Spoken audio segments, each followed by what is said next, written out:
Welcome to another edition of the Burrow Podcast. I'm your host, Josh, and today I'm joined by Mark Rayner. Mark, season over.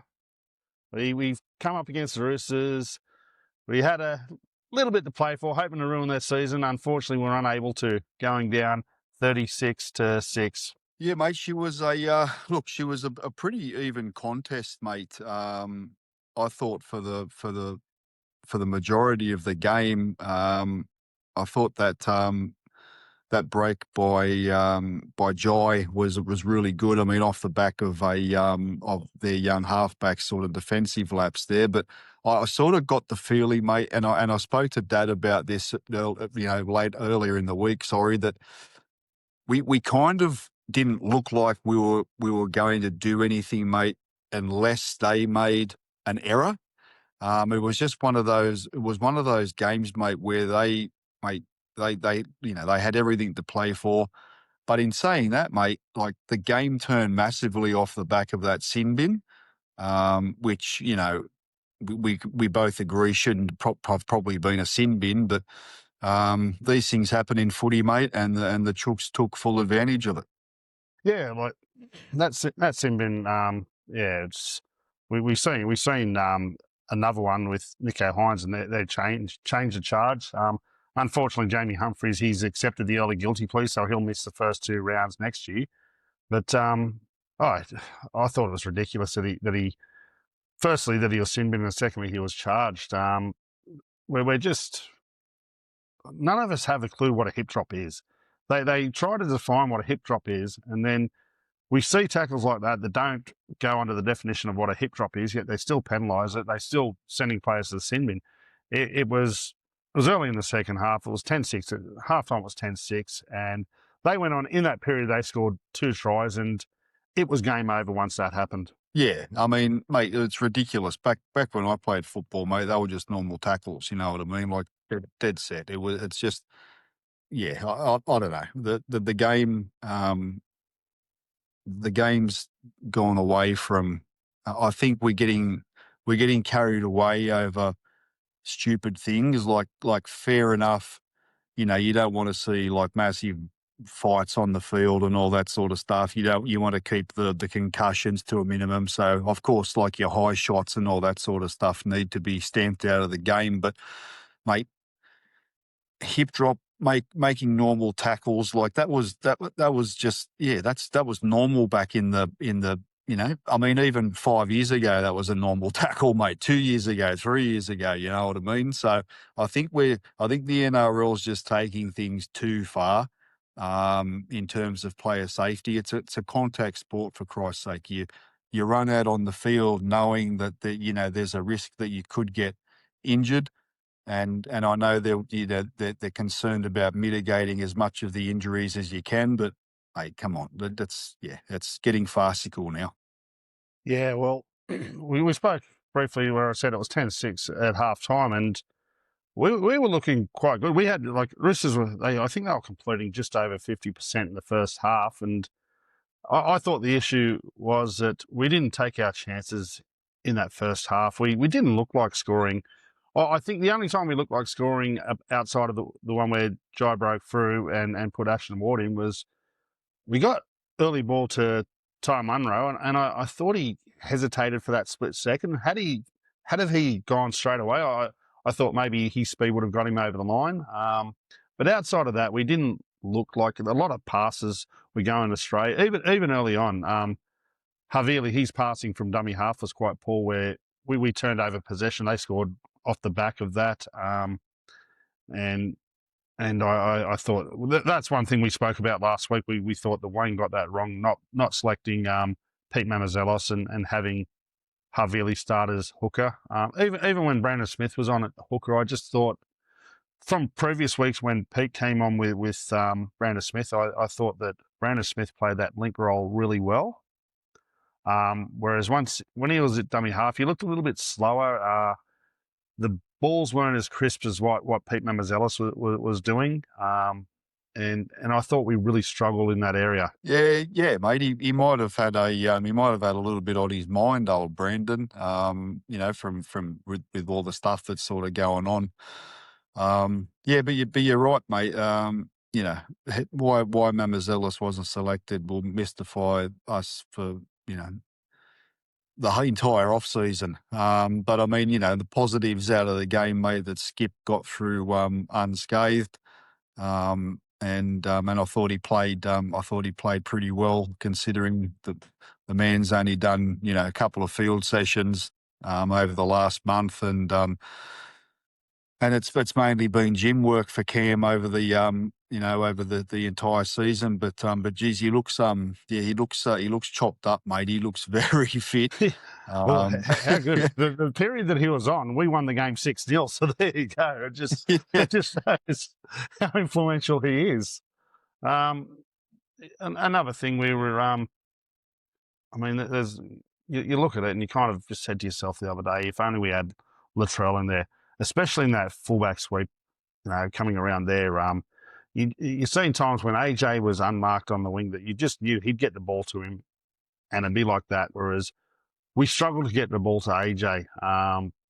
And when we did get the ball to him, it was easy for the sliding the fence to come over and make the tackle. Yeah, definitely, mate. The attack was quite predictable without Latrell in that side, and I thought too, like defensively, we made some quite a few schoolboy errors in reading the defence as well. Like that try that Nigawase scored off the scrum, mate. Like Stevie Wonder could see the formation and the setup that the Roosters were using, yet we somehow couldn't stop it, mate. You had Whiten come in on the on the back rower and left poor AJ out there to handle Toya and Nigawase. Yeah, well, some of his you're almost getting it right there. You did well to try, but that's the best I'm getting, mate. Yeah, that's yeah, it. But you're right. When we were tackling Nawinga Nitawaze there, he was still able to offload the ball. He's just a freak of a player. Like he's such a good player, and I said in the podcast last week that I was worried that how we'd be able to contain him. The form that he is in, I've got no doubt that he's touring at the end of the year after the final series. So they're going to announce him as touring. So I see that. He needs to be there, mate. He's almost like I mean, I know that he's a winger, and I'll probably get shouted down for this, but he's almost best player in the comp status, mate. You know what I mean? Like he's that good. There's like the things that he can do with the football in his hand, like I haven't seen blokes do. And yeah, he's a freak, mate. And I hope he does make the Kangaroo Tour. He should be there, and I'm sure he'll play well. Well, I'm hoping he goes back to Union, to be honest, because he's that good of a player for the Roosters. So, I mean, I probably would have enjoyed him more if he was playing elsewhere. But just the aerial contest as well. You've seen that when he went up for the ball against AJ. AJ was no chance. And I've got to point out, I thought Jack Whiten got it wrong in his positional play, like why he was the other side of him and not in between where he was and the try line. I thought he really got that wrong, and he could have at least made an effort to stop that. Whether he would have or not is another story, but just his position there was you got to put. You're right, mate. 100%. You got to put yourself in a good position to be able to stop what's coming at you. From that attacking shape, and he didn't do it, mate. There was quite a few times that Jack was made to look a little bit silly on Friday night, and I mean, the man's a representative centre, and he's done it all. He's played for his country, for his state, and but yeah, he surprisingly made some pretty poor reads out there. But I'm sure, mate, he knows that, and he'll do his best to rectify that in the off season.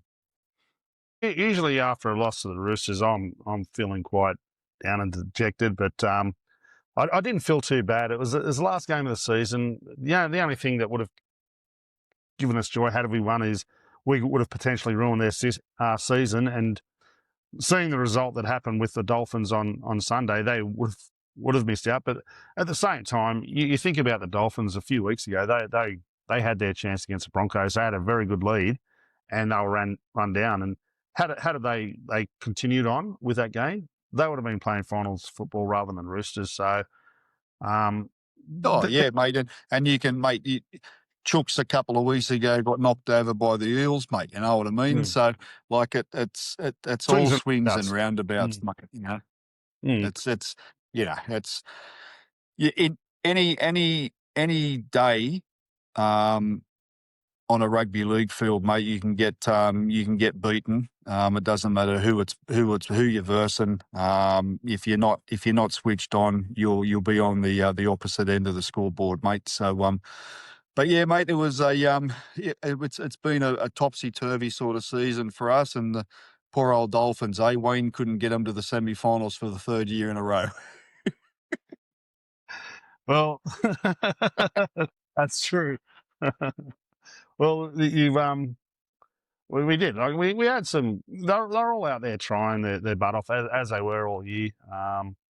Thought Jai Gray made over 200 run meters, but a lot of people were criticising his not passing the ball. Quite often he's just running. I mentioned it last year, and you've seen when he does start throwing the ball, opportunities for him to run it start opening up. He did. He was successful once where Sam Walker missed that one-on-one tackle. As I was yelling out when they were in the goal line near the Burrow there, I kept yelling out, "Walker's on, Walker's on." A bit of an ode to his uncle Chris there. But more often than not, he gets tackled every time. Everyone has on that checklist from him, run first. So they know, just tackle him. Don't fall for dummy, just tackle him.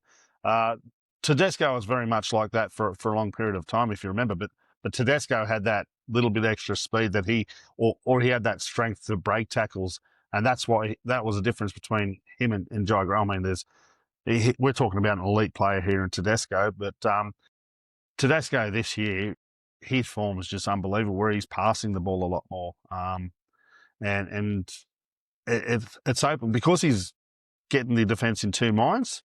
It's opened up a lot more for him. And that's what I'd like to see from Jai. Whereas if he's going to be our fullback, he needs to get that ball playing right. Because right now, I still have Latrell ahead of him. And the other night convinced me, because we've seen him play really well against those lesser sides. But here we were playing a top 8 side, a genuine top 8 side that possibly this side's a top 4 side as well. Because I know they didn't make the top 4, but they had a very poor start to the season. And how did they got that right? They had a few injuries early on as well, but how did they got that early start? They could have possibly made the top 4 this year. So and we just seen the difference between playing one of the bottom sides and one of the more top sides, that it's not as easy for Jai. Yeah, 100%, mate. And I think and Wayne made mention of that too in the presser and that after the game. You know, like it was one of those ones where it sort of looks can be deceiving. You know what I mean? When you're going in against sides like, and this is no disrespect to those football teams, but like, you know, Parramatta and Saints and sides and the Titans and that, mate, they're not the Roosters. You know what I mean? So, it does give you a sort of false sense of security a little bit, I suppose, when you're coming off the back of a couple of those good wins against the lesser sides, and then all of a sudden, mate, you go up against and I agree with you wholeheartedly, mate. They're a top 4 side every day of the week, and they certainly played like it on Friday night, bud. Yeah, they do. A couple of other guys. You see, Ashton Ward gets his first try. Another one. He's going to benefit from this experience, and he got to have a couple of wins in the last few weeks, but getting to see what it's like against a tough opponent, and he's got that experience now in the off season. He goes in the off season. I actually ran into him after the game at the juniors. The boys had their end of season kind of. They had one of the Henry Morris bar was closed off for a private function for the boys. So okay, I ran into him and just seeing the size of him, and there isn't much there, but He's going to go away and he's looking forward to this off season and putting on a bit of muscle and coming back bigger and better. So who knows what happens with him next year? He could be getting a starting spot because, I mean, it's funny because Jamie Humphries got his opportunity to halfback because Lewis Dodd was suspended in the preseason.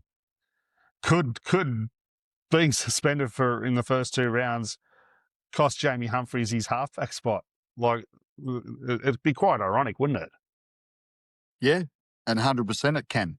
I can see a world where Ward's at 7 and Cody's at 6. You know what I mean? For the majority of the year, you could still have Jamie Humphries coming off the bench, mate, as that impact player that can cover your halves. He can cover your back row. You could Hooker. He could cover hooker, mate. He probably, he could probably do a job out in the centres for you as well, mate. You know what I mean? So, I think for me, mate, Jamie's best position for us, mate, is off the interchange bench, and what what that means for some of the other blokes that are hanging around, mate. I don't know, but we'll have to wait and see. Well, we're forgetting about another guy that played in the semi-final in New South Wales Cup for the Dragons the other day, in Jonah Glover, and he blitzed Parramatta. He had a great game. I was seeing some of the highlights and scored a couple of tries. Was kicking goals. So, I mean, there's every chance that he could be our starting halfback next year. Yeah, mate, absolutely. Not a bad headache to have for Wayne. So it'd be good to get him in, sort of see how he sort of handles the off season and that around the guys, and see how he fits into the structure that Wayne wants to play with next year. And yeah, mate, but it can only be a positive thing to have that much competition in and around the halves. Everybody's going to be wanting to certainly impress, and then you've got young Humphries coming up as well. Matt Humphries. Yep, that's going to be putting pressure on these lads in the next year or two as well. So good headaches to have, mate. Yeah, the one thing I'll point about Jamie Humphries, and I've said it for a while, that I don't see him as our long-term halfback. The bench could be a perfect opportunity. When he was playing that link role with when Cody came on the last few games, it was working really, really well. But I think the standout thing for me was a couple of times when we were attacking that line in that first half, we had opportunities. We seen Jamie Humphries run the ball, and he there was a little bit of a gap that opened up, and he ran it, and it closed quite quickly. And he doesn't have that zip that you want from a halfback to be able to get through. You know that some of those players with that good zip would have got through and scored a try off the back of it, or gone close to scoring. So I think that's the difference there. He's still got a very strong kicking game, a very long kicking game. That was one of the things early on that really impressed about Jamie Humphries. We were struggling with our go forward, but his kicks got us out of trouble. And we won games off the back of that, where if we had last year, we had a lot of trouble getting out of our own end. Our kicks weren't getting us out of trouble until Latrell took over those couple of games when Latrell was doing most of the kicking. So that's one good thing by Jamie Humphries there. But it was funny. We were there in Bay 25. We had a bit of an issue. The Burrow did before the game. We had approved a giant banner which said, "This is South Sydney since 1908," with all our premierships on it. So it was a rather big banner. It was 5 metres by 8 metres. And on the day just beforehand, I got to the juniors. I got an email from the club saying it's now been rejected. So the club basically said, not much we can do. So, okay, fair enough, whatever. But we ended up sneaking it in anyway. We also had an AJ banner just in case, but they didn't want anything to do with the AJ celebrations either. They were against that. So we decided to bring it in. And just before kickoff, we had it ready. As the boys ran out, we put it down. And when the Roosters ran out, it was still up. We put it up all of a sudden. there was a whole bunch of security that come running over trying to take it from us. And anyway, it's a bit of a standoff there. We'll just say, no, you're not taking it. We'll just pack it away. We're done now. We won't put it out anymore. Finally, one of them agreed, yep, put it away, do it. Then all of a sudden, another 2 security would come, no, we've got to take it off you. This, that, and the other. I said, no, you're not taking it off us. You got a couple of grand for it because it's quite expensive. Anyway, finally talked them around, nah. Although I've got to say, the first one, what happened when they were all come, there was like about 10 of them at first. And I just started this big South Sydney chant and everyone was getting into it. They kind of backed off. Then another one comes, same sort of thing. Kind of talked him around not to do it. Finally, I said to Michael, Michael, just put it down a few rows, just cover it up. Anyway, the last one come, they go, no, we've got to take it. That's it. We've been told we have to take it. Anyway, I said, oh, it's gone now. One of the guys has taken it to their car. Where is it? I said, it's taken his car. I said, his mate took it to the car. Anyway, they started looking at my pants. I'm like, are you serious? Like, how am I going to fit that thing out here? But we got away with it. We didn't. I mean, I was told that if it went up again, I was going to be kicked out. So I go, well, that's fine. We're not putting it up again. We did what we needed to do. But I just found it funny that the Roosters were so precious about that. Typical of them. You know, they have been known to be, a little bit that way over there at Bondi, mate. So I probably wouldn't have expected anything less, really, from them. But mate, it's good banter, mate. I love it. I love the rivalry. I love that. I love that the 2 sets of supporters absolutely can't stand each other, but in terms of how they're run and the operations and all that sort of stuff, mate, I have a bit of respect for how they go about their business, mate, over there. They're very, very got some smart operators over there, mate. But fuck them. Yeah. Sorry. I'm sick of the love festival, mate. Come on. Harden up, will ya? This is South Sydney. So. They do take, I suppose the banter side of things, mate. They get a little bit too offended at stuff, and I mean, whether that came from them or whether that came from just the security or it was from them. However it happened, it was unnecessary, mate. They should have just gone, oh, look at them, okay, whatever. They've had their 5 minutes in the sun. They'll take it down, and it's happy days. Yeah. Well, we had a lot of the old boys from the old school days come to this game there at Allianz, and it was quite a good feel amongst us. And I think once this sin bin happened, it died off a little bit, but the Burrow was looking really good. And I got to say, the Roosters supporters, it wasn't until very late in the game that they were vocal. But at the end, I've got to give them credit. At the end of the game, the chook pen out the front of the ground, they're emulating the Bulldogs with the drums and that. They were there chanting on the drums there, fuck South Sydney. It just reminded me so much of the Bulldogs there at Belmore after a win. All 5 of them. Yeah, it's there wouldn't have been too many more. But you know what, mate? I mean, it's good that I suppose that they're starting to embrace that stuff. I mean, it's better late than never. They've only been in the comp since 1908, so it's about time they they got a little bit active with their support. Yeah, but I've just got to say, there's 41,000 there the other night.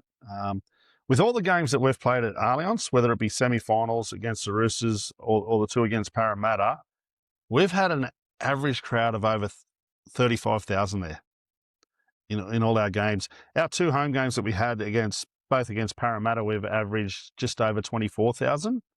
And compare it to our average of this season was 14,000. So just the whole experience, of that. at the juniors beforehand, getting on the light rail, going in, getting back to the juniors afterwards, seeing a few of the old boys there. I was at the Leafs Club and all the old boys were kicked out of the Henry Morris bar because they were getting ready for the players' end of season function there. But yeah, I seen when I was there afterwards, I seen Rod Maben and Ross Harrington there. Caught up with chaps. He had a few. Then Darren Brown was there. He was leaving not long after we got there. He was a bit wasted as well. So and enjoying themselves. So Mate, I but haven't seen Roscoe Harrington, mate, since the old, or not actually, well, not the old South Club, but the new old South on South Chalmers, Club the South on Chalmers. yeah, when South on Chalmers, yeah. When they had some of the old boys nights and all that sort of stuff on in there, and how's he looking? Yeah, he's looking good. And that I remember sitting on a plane next to him coming back from Gold Coast one year. Lovely bloke, Ross and Roscoe. And I got to say, whenever we do play the Roosters and they do have the old boys thing there, you've got to get out there and make an experience of it. Parking at the juniors, getting on the light rail, coming back there and just celebrating back at the juniors like we used to do at the seniors and that. Getting to the Henry Morris bar and they were great times, mate. And you know what? Like, I'm glad that the juniors is still such a wonderful club, and it services the local people so well. They do a lot of wonderful things for youth sport and that in the area as well. And yeah, that's just a wonderful place, mate. The juniors. yeah. Well, we had a few players. They played their last game. Who knows? There could be more, but we had guys like Sliver Havili and Jacob Host played their final games for us the other night. That they're going to be moving on. Last I seen, Saliva was more than likely. They're both more than likely looking at England.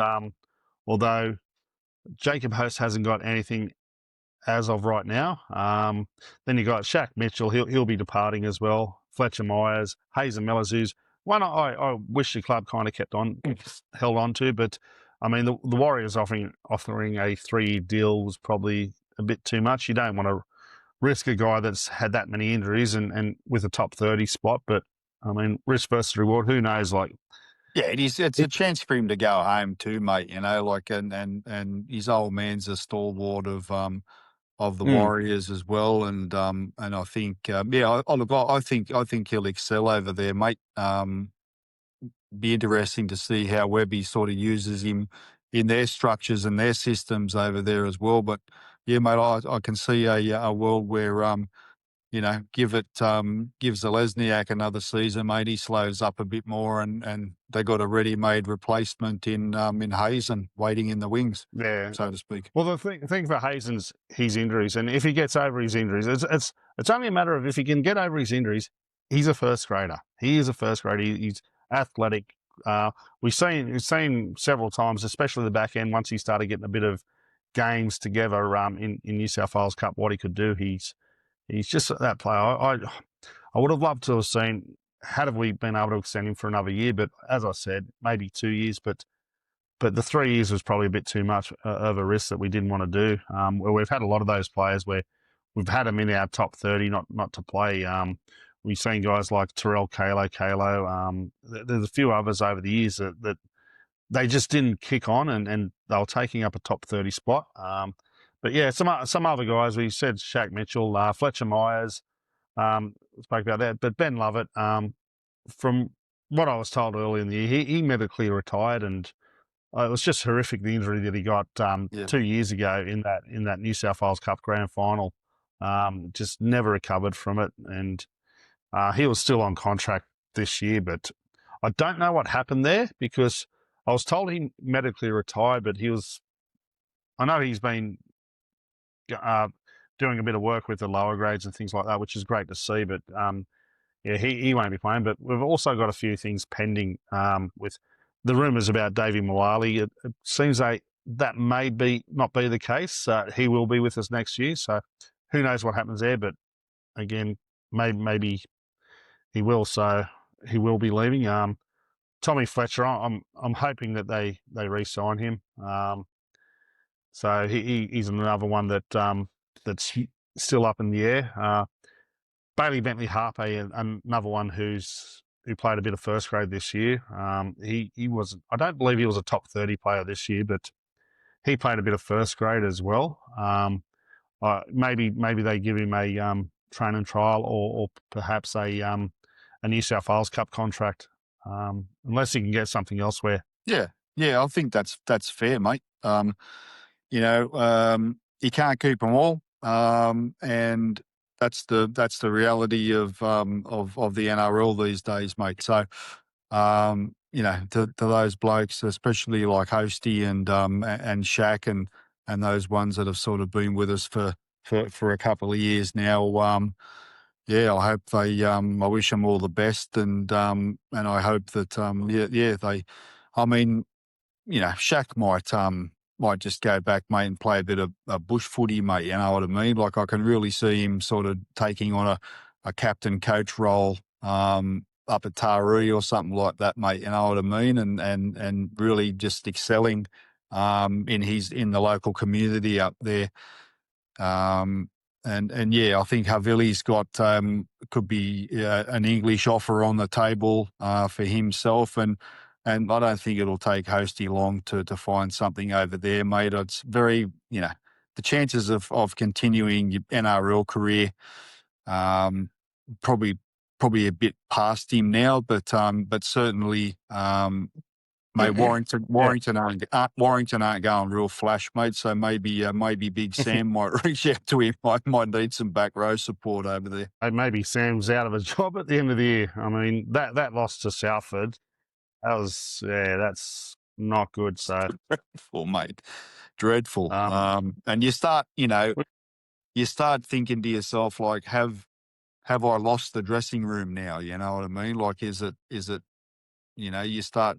These sort of things start creeping in your mind, and I hope Sammy, can right the ship over there, mate. And the chances of them playing finals are pretty slim at the moment, mate. But I think they've still got 1 or 2 games to go over there. So if he wins those and they scrape in, anything can happen. But it's not looking real good for him. Yeah, that loss, as I said, that loss to Salford was as bad as it gets. So we got just looking. We've seen a lot of young guys step up this year and take the reins. But next year, fast forward next year, what kind of young players? What young player are you really looking forward to, or someone that hasn't debuted yet? Mate, I think just the couple of the big props that we've sort of got waiting in the wings as well, and then obviously, I mean, I don't know if he'll debut next year, but Matt Humphries is one that I'm very, very keen to see sort of how he progresses. And there's a couple of the Warriors boys that have come across, mate. A couple of those big powerful centers. So Edward Cossey and Tualfa Graham. Yeah. So Tualfa Graham. Yeah. So, mate, you know what? Like, mate, that's the thing about those big Polynesian players, mate. They just, mate, they hurt to tackle, and they just they just have that explosive speed as well, and they're back rowers, mate, that can run 11-second hundreds, mate. They're just super athletes, man. Well, I'm looking forward to the Sharks trio that we got from last year that played in the Jersey Fleet. You got Celestia Tata. I see him playing that Royce Hunt sort of role where he'll come off the bench and knock out a good 20 minutes, similar to what Royce did for the Sharks. And you got Talanoa Penatane. He's a centre. He kind of grew as the season went along, and obviously his sisters are playing in the NRLW. Penatane he's a South junior anyway, so he's kind of returned back. But But the third one that I'm really looking forward to, who was out all season with the ACL, is Max McCarthy. He's a back rower, so he could be a smoky to kind of step up and take that role. We've seen it with Tallis Duncan this year, that at the start of the year it was kind of like, well, is this guy now top 17? To now he's a starting back row for us that can fill in a centre. We didn't think that at the start of the year, but we thought this guy's just maybe a bench player coming on, playing that middle role type thing. A lot of people were talking about him possibly playing back row, but even early on he struggled a little bit. But then once he started getting that form there, he just hit his straps really well. So I'm telling you, there are a couple of young now, guys. it won't be long before Tallis is mentioned in state of origin circles, mate. It might not happen next year, but 27, 28, like there'll be a bit of a changing of the guard in that sort of space, mate, with a couple of those sort of older players moving on, and mate, he'll 100% starting to be mentioned, as long as his form obviously keeps up and it's warranted. He'll be mentioned 100%. Can you imagine a guy named after Gordon Tallis playing for New South Wales? The irony of the sport, mate. He is a Blue, isn't he? He is a Blue, isn't he? 100%. Yeah, 100%. Yeah, 100%. Yeah, I thought so. That'd be great. Yeah, well, we got this week. We got the red and green ball on. I think it's Friday night, and we've been to plenty of those. But we got the Burrow Appreciation Award, and unfortunately, we don't have anyone going this year, just through expense and all that. I've been going to all these games this year, and that has really hurt the pocket. So yeah, 100%. The tickets have dropped now to $270. It's out at Randwick, and we've asked Grand Chapel chaps to present the award on our behalf. So he's really looking forward to it. He's absolutely chuffed that we asked him to do it.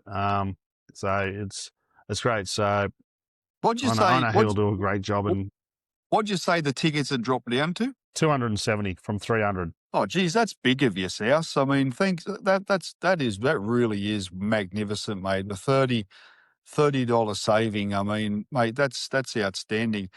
You're right, mate. We have been to quite a few of those red and green balls over the years, mate. And I remember when they were, $200 a ticket, back in the day, like 10, 11 years ago. But 300. I remember $100 a ticket in the even further back, mate. That was back in the late 90s.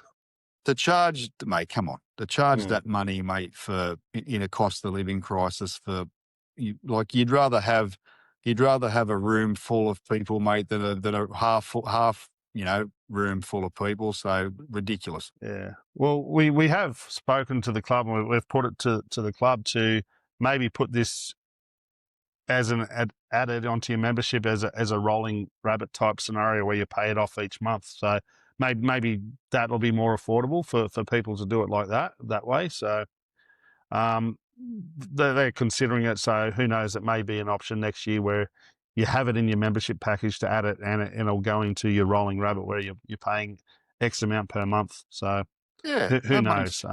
Makes way more sense. Better. Yeah, 100%, mate. And then all of a sudden, you've got because not everybody's going to want to do that. And I get where they're coming from. They go, well, what if we get 10,000 members that want to play the red and green ball?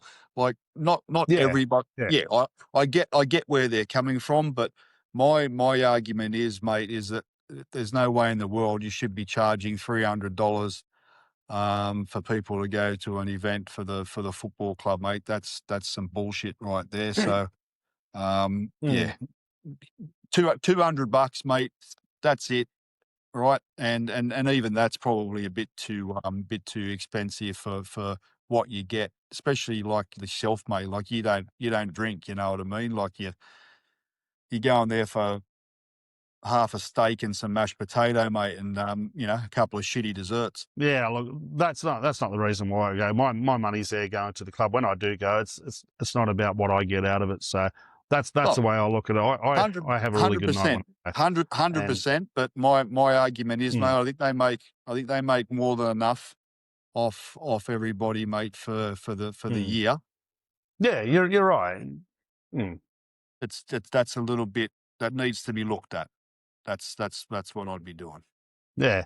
Well, we're going to have a meet up before Christmas. We usually do. We had one last year out of the Joseph Banks Hotel down at Botany. But we're going to look at getting everyone together. You're talking about For that. Once we know, we'll put out all the details. the Burrow meetup. Burrow, yes, Burrow kind of Christmas. Yeah, Burrow Christmas meetup. You've been to a few of those over the year. They really are a good night. We've had a few where we've kicked on and where we end up, God knows. So, but no, we will put the details out about that. But we welcome anyone that wants to come down, get familiar with come and see myself. Hopefully, Mark will be down there. You can see these two ugly heads down there. So, I'll bring Paddy down. You bring Loz down, and probably bring a couple of the kids down. Like bring Maddie down and also Liv down and that. So if they're available, and hopefully Pat, if she's got the girls, we may even bring the Xanthi and Aria down. So it is a really good night. I won't be bringing them, mate. I don't want to. You don't ruin a good night by bringing children, mate. So so they'll be staying right. I'll be staying right where they are. But we've got the final series coming out, and obviously we're not in it. I just had a look at the list of players injured and suspensions of how many injuries and suspensions we had, players missing week to week. We topped the list with 286. 14 of those were for suspensions, and the other 272 were from injuries. We had 272 weeks of players missing from our top 30 through injury. The next was the Dragons. They had a total of 173. I think 4 of those were suspensions. So they had 169. There's over 100 weeks more than anyone else. So it's something we need a bit of luck next year, don't we? Yeah, they need a new strength and conditioning team, mate. And hey, I'm happy to make myself available, Blake. So just waiting on your phone call, champ. Waiting on your phone call.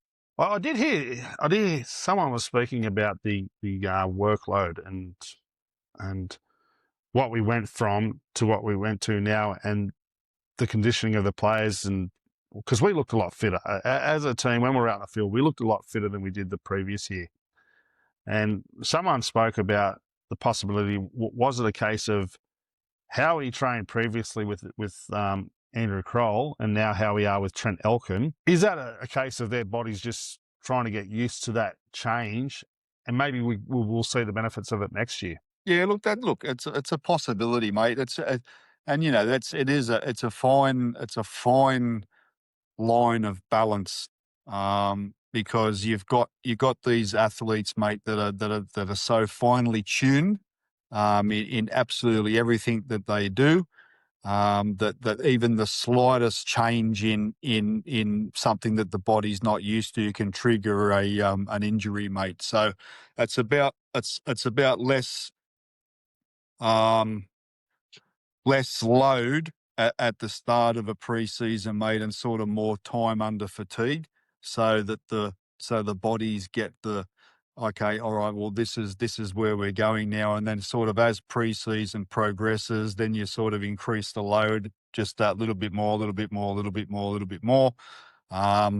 Obviously, mate, when they come back from like off season and stuff, you don't go straight into sprinting drills and all that sort of crap. You know what I mean? You baby step them, So so it is, mate. It's a very, very fine balance when it comes to tuning up athletes and getting them ready for the season, mate. But mate, you might be right. They might come good. They might their bodies might get used to it, but it also needs to be on the strength and conditioning team to manage those loads accordingly, mate. Yeah.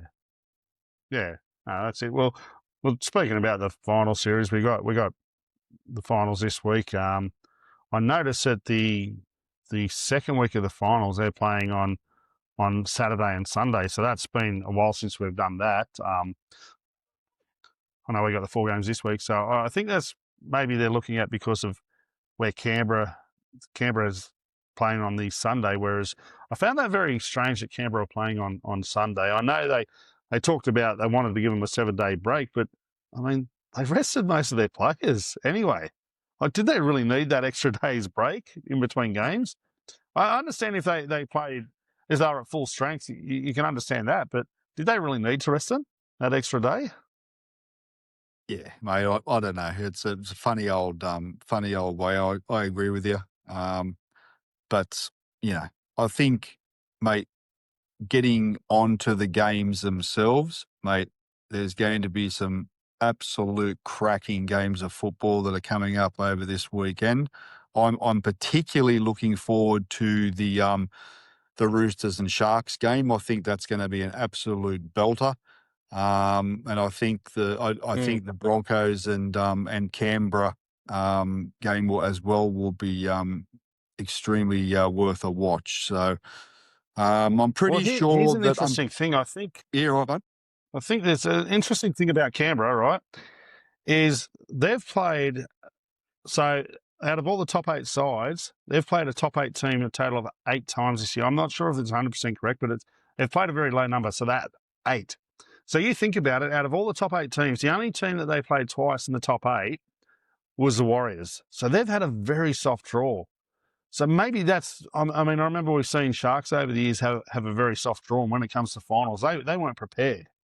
And I mean, they finished minor premiers, and they could come out and absolutely belt the Broncos, but this could be a case of the Broncos, and it's funny, you think if the Broncos win, all of a sudden they're playing a home final for a prelim, and who would have thought that about 4 or 5 weeks ago when Mam, Reynolds, Cobbo went down all in the same game against the Storm in the game that they lost? Yeah. Who would have thought they would have been in that position?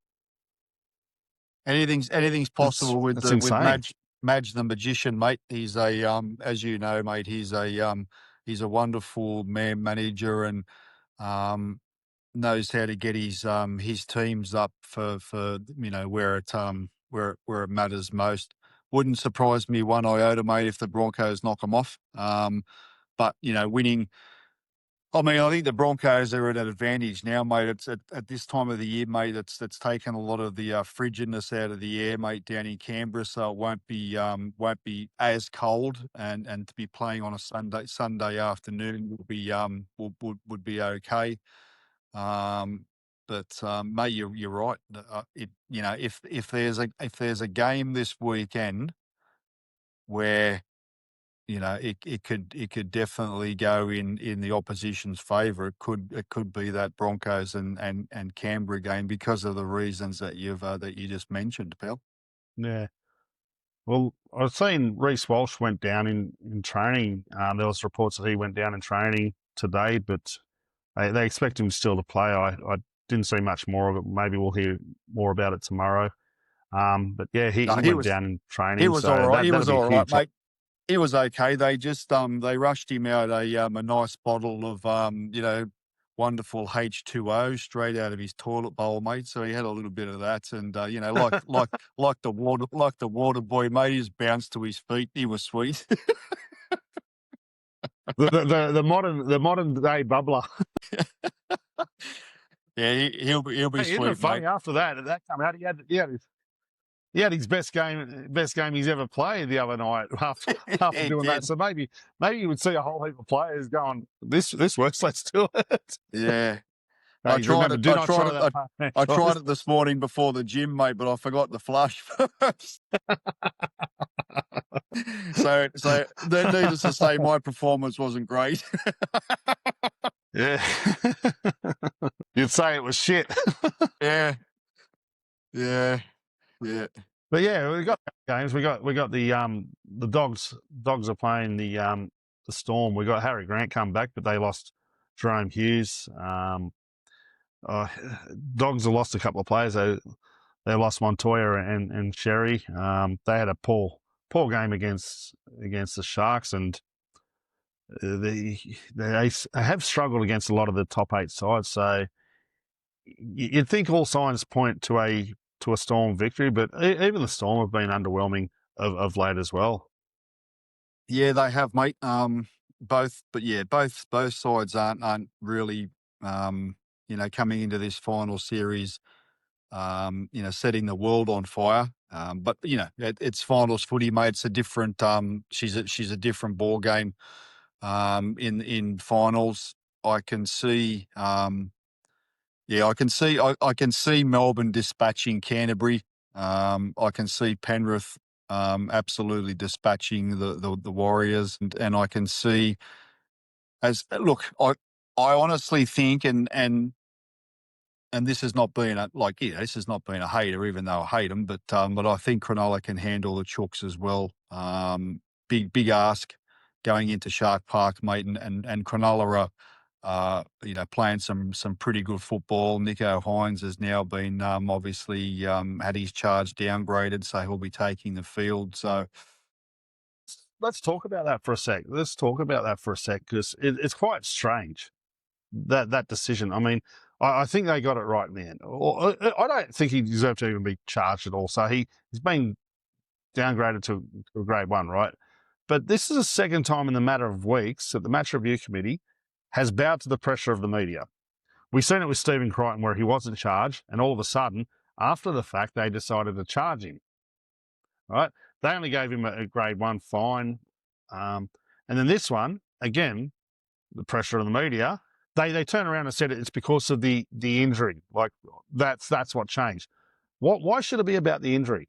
Why should it be about the injury? If it's about the injury, then why wasn't Jamie Humphries just given a grade 1? Yeah, it just makes no sense. But to me, it's the pressure of the media that they're bowing down to, and it's not a good look for the match review committee to do this.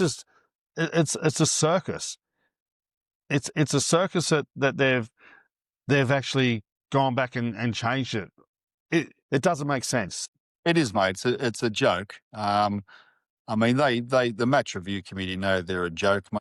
Some of the decisions that they've made over the years are just it's farcical. You go in there with all these heavy hitting lawyers, and that they still charge you for next to nothing, and you miss games of football over rubbish technicalities. So yeah, mate, I don't know. That's yet another thing in the NRL that needs overhauling, mate. But I don't know if anybody's got the minerals in that joint to do it. So we'll see. Give us a prediction from here.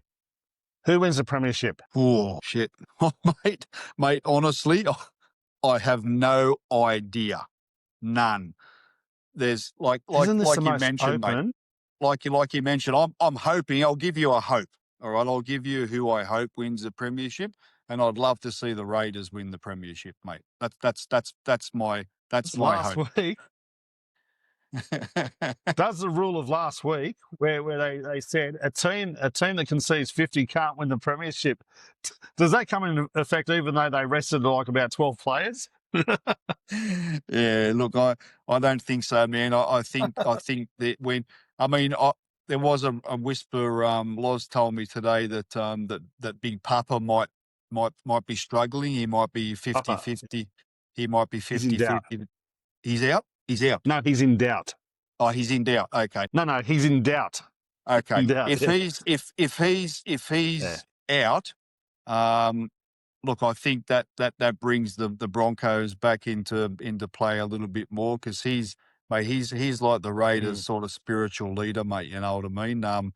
Even though Tarpany wears the C, like even Tarpany looks to Big Puppy for for the go forward and stuff. So.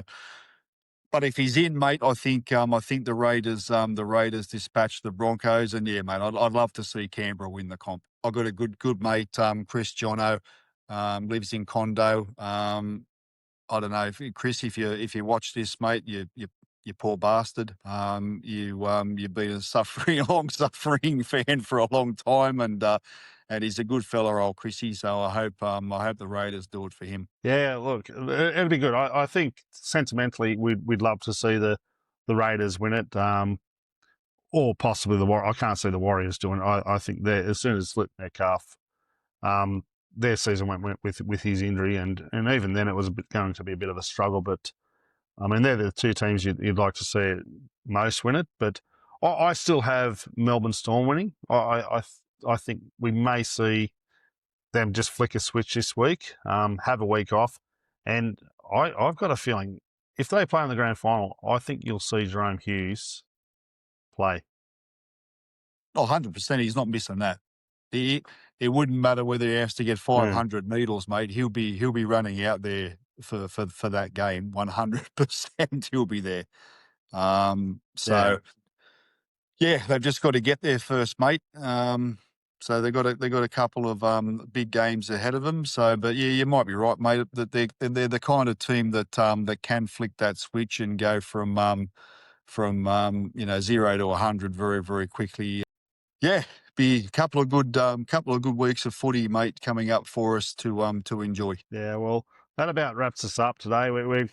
That's it for our season. We will probably do a preview of the grand final, and we're going to do a season review. I think we're going to get together with Chaps and Brownie from the Rabbitohs radio podcast, and we're going to do an interchange there with the four of us to do a just a review of our season.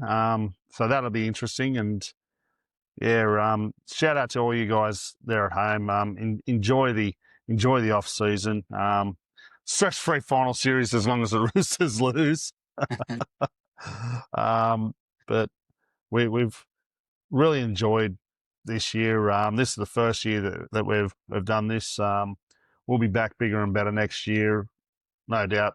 Hopefully that we'll be having a lot more joy than we did this year. But we hope you guys do enjoy the off season and get prepared for another 6 months of ripping your hair out, jumping up and down, just that roller coaster ride of being a fanatical supporter. Yeah, 100%, mate. And I mean, like you and I both know, mate, that as soon as the NRL season finishes, mate, for us being diehard NFL supporters as well, mate, we've rolled straight into NFL season, mate, and it's good to see your Niners and my Packers get off the mark in the first game over the weekend. So, although hopefully they give us something to. Hey? Oh. Yes. Already the Niners have got a few injuries. Yeah. Georgie Kittle. I saw that, mate. But hopefully our American affiliate football teams, mate, can give us a little bit more joy. Ones that are beating in our chest did this year, mate. But everybody, it's great because it fills in the time perfectly. 100%, mate. I love it, man. It's fantastic. But just going back on what you were saying before, mate. Yep, I wholeheartedly agree. I hope everybody enjoys their off season and stays safe. We'll catch up for another couple of podcasts over the next couple of weeks to sort of wrap things up entirely. Don't forget as well, we've got the Ashes. The Ashes is coming up as well. So there is a little bit of footy. End of October, is that, mate? Ashes. Yeah, I believe so, yes. Yeah. So there'll be a little bit of footy there as well for everybody to sort of whet the appetite as we head into the Chrissy break and that. So, but yeah, it's been enjoyable from my perspective as well, mate. It was great that you invited me in to do this, and I've really loved it. It's been such a fun thing to sort of get in and have a yarn and have a chat and a bit of a debate and see all the comments and stuff on YouTube as well. Not many. There's been a lot of good comments. Some not so good, but we take them. We take them all. We take them all. We take them all. Yeah, we will do a podcast once the draw drops. We'll go through the draw and assess that with the season ahead. But guys, again, we do appreciate. Make sure you do like and subscribe. I'm your host, Josh, joined by Mark. Go the Rabbitohs. Go the Rabbitohs.